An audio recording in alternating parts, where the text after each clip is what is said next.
Happy Wednesday. Oh my gosh, it's Thursday.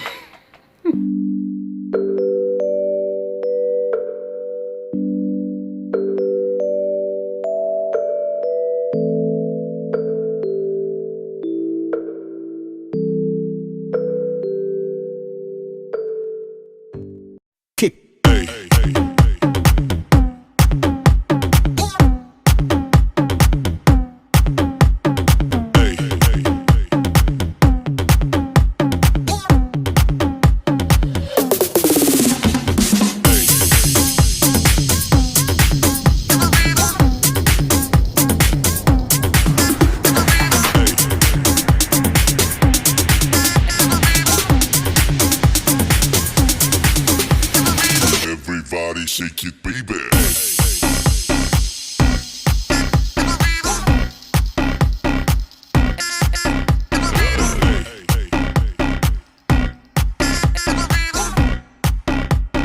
Everybody shake it, baby.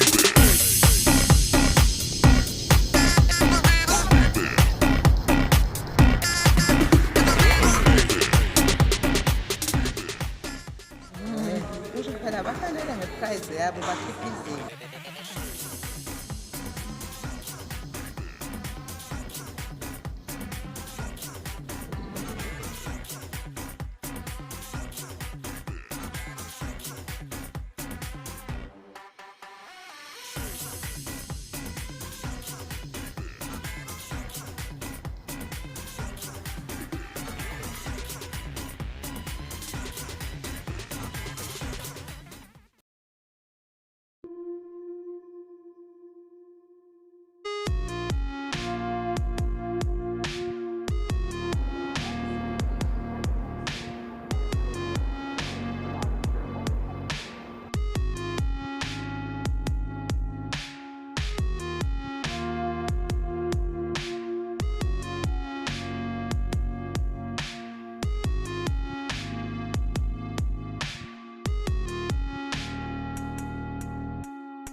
Alright, so it's Wednesday.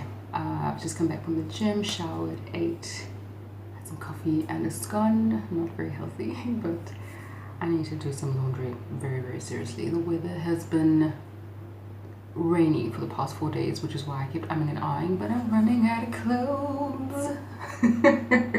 Which is very good motivation, I think, for lazy peeps like me. So I don't think I'm lazy, I just have to hand wash my clothes, and it's not my favorite thing to do, but as adults know, we gotta do what we gotta do. This is the outcome. Gonna go hang them up now. Hey Bella. Hey puppy.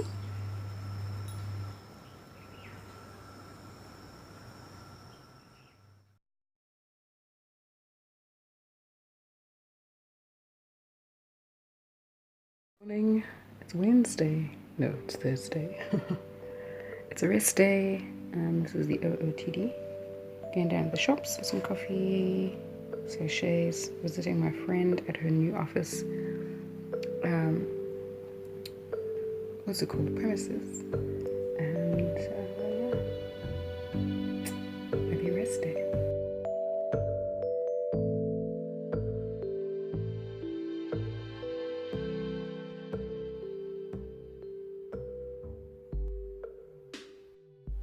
Happy Wednesday. Oh my gosh, it's Thursday. I'm obsessed with Wednesdays lately, and nothing special happened yesterday, so I don't know why, but here we are on a why. Okay, we'll deal with that later. It's Thursday afternoon, 5 to 3.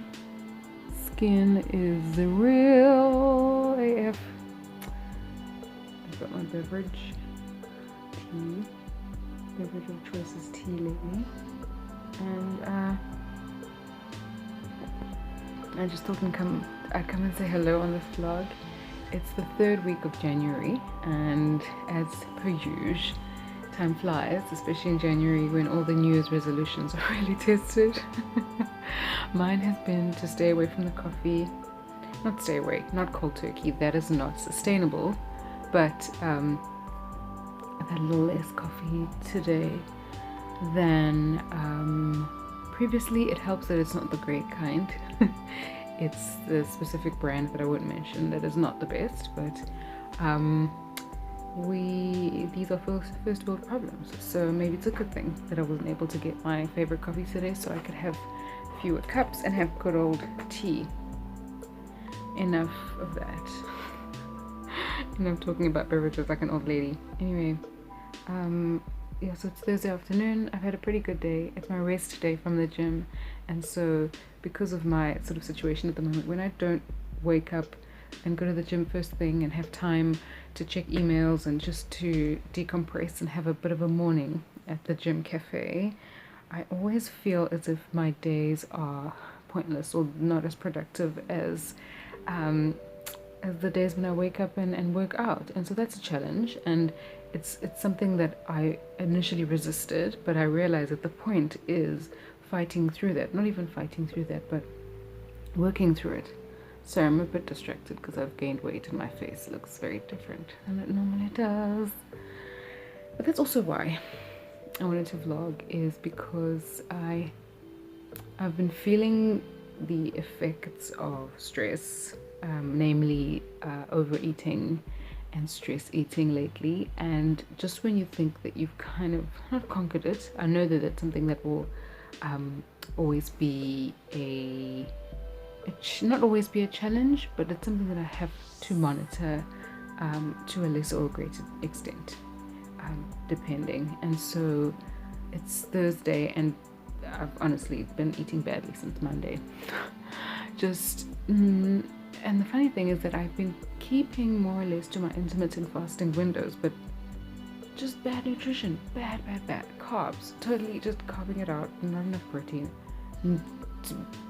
vegetables, what, fruit, what. And especially because I'm working out so intensely, it's disappointing when I realize that my efforts in the gym are not being matched by my efforts in the kitchen. So I owe myself that, at least. Never mind weight goals or whatever other goals I might think that I have. It's been interesting to be in that space of self-awareness, to be physically, like today I had a moment where I had overeaten and I went and bought this bread, this olive baguette. I mean, even that, I remember what it felt like in my 20s when I was deep in my disordered eating. Just the thought of bread or butter would make me like panic, because I just somehow felt or knew that there was no way I couldn't have that in my body. So there's a healthy balance between not fearing food but also not using it to mask or hide or run away from whatever subconscious or even conscious feelings that you are going through. So this was just a moment of to try and make myself accountable, to regulate, and within that to still be kind, because I think it's important sometimes when we're going through some things and when we're deep in the reaction of it, no matter how much self-awareness you have, even if you have the grace to be like in the middle of your binge, to say, okay, I'm doing this thing again, and to be kind to yourself and say, all right, so this is the pattern that I resort to maybe if I'm feeling A, B, and C, and really try and dispassionately just assess your day, your week. You know, what could have caused you? Did you sleep enough? Did you sleep well?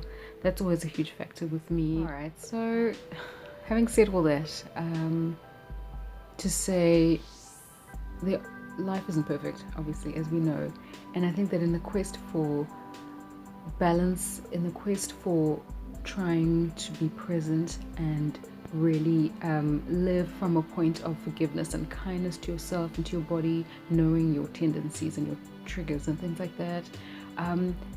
I think that there's a way that we can feel harsh or be harsh towards ourselves when we're having tough times, whether it's a tough day, a tough week.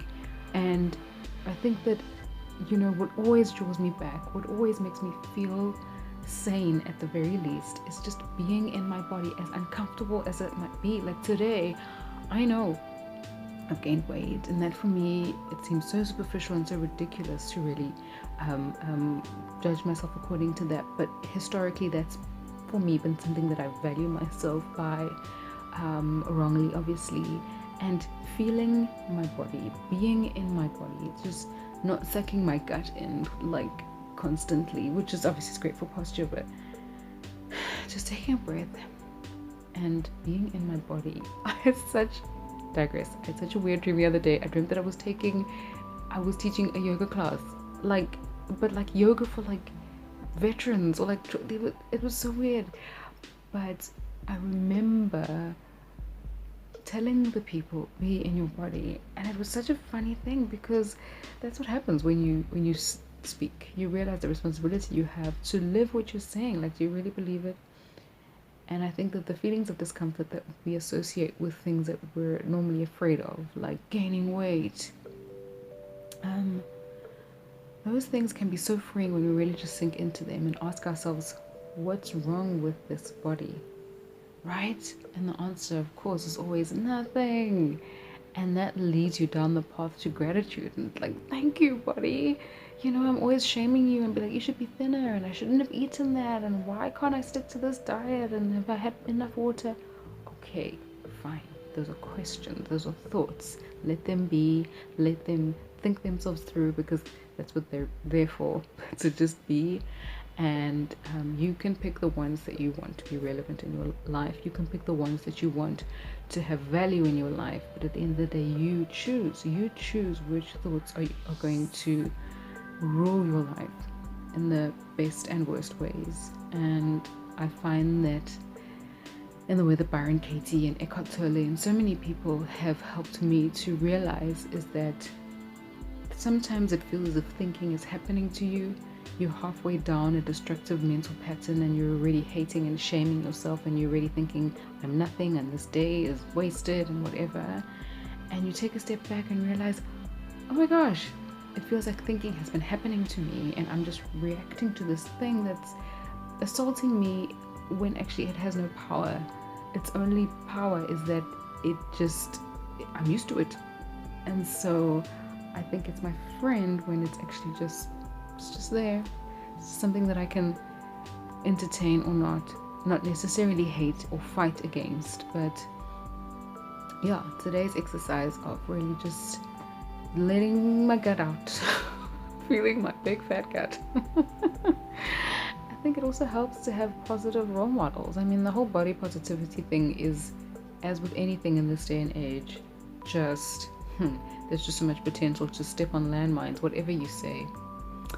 But I think that no matter your size or your shape or your history or your health concerns, real or imagined, taking a deep fat breath, whether you've just had a binge, whether you've just starved yourself, whether you've had enough water, whether you've exercised or not, in that moment, taking a big breath and feeling your body, feeling the air fill in every part of your body without judging or labeling or shaming yourself or your curves or your angles.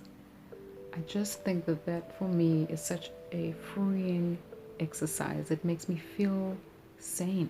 It makes me not feel caught up in this sort of 21st century spiral of identity and unhelpful thoughts, unreal thoughts about my self-worth being caught up in my body. So that was quite a long ramble.